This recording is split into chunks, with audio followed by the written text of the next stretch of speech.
Although the prevalent message we've been getting through the spring has been that we've been in a strong market, and as recently as yesterday, Manheim announced a record high index for the month of May, our consultants and their sources have been singing something of a different tune for the past few weeks and counting. We've been a bit reluctant to overstate the message because of popular sentiment to the contrary, but the message we've been getting from people who really ought to know, some of the most active wholesale dealers in the country, is that although certain segments of the market continue to have pockets of strength, by and large the market is quite weak and ordinary vehicles are difficult to sell. The bottom line, we think, is that it is, after all, summer, and we are experiencing the sort of stagnant, declining market that is typical for this time of year. Although there is not a large supply of vehicles due to slow new vehicle sales and efforts to diminish fleet vehicles, program vehicles, and lease terminations, there is an equally diminished demand among consumers. The result is a stagnant market in most segments. The one bright spot continues to be lower price range vehicles of all sorts. They continue to be relatively scarce and in demand and have little competition among new vehicles except from the most inexpensive models which do not meet the basic needs of many consumers. Condition among this segment is most important as people are less concerned with mileage, color, and equipment levels than anticipated reliability and general health of the vehicle. The import luxury segment continues to be the most problematic.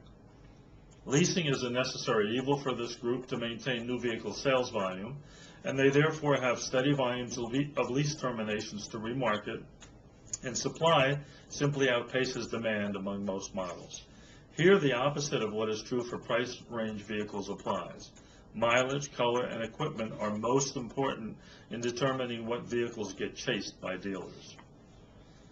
The strength in the market is very thin, and the difference between a white tan 07 E350 with 28K nav and sport and a comparable silver gray with 40K no nav or sport can be extreme.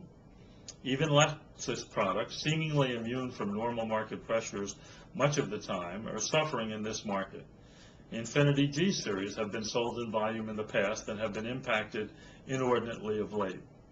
Volvo S60s the same. Vans have been doing well as they usually do as spring moves towards summer. Their volume has been down in recent years, and that has contributed to their relative strength as well.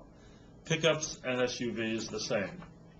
New vehicle sales among those segments was restricted by the gas crisis 2 years ago, and that market is benefiting from the resulting diminished supply.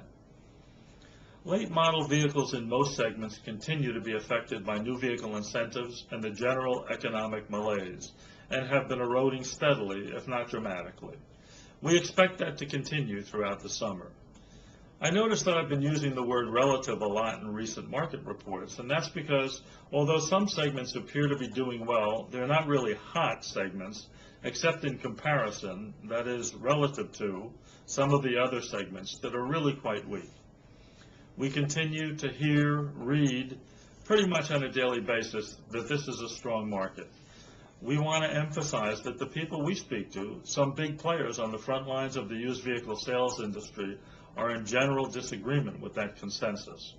Yes, there are pockets of strength, but overall their sense is that this is a thin market, and once you penetrate that thin group of exceptional vehicles, selling becomes a struggle and is largely dependent on significantly diminished pricing expectations. It's never a good thing for sellers when creating demand is primarily a factor of prices too good to pass up.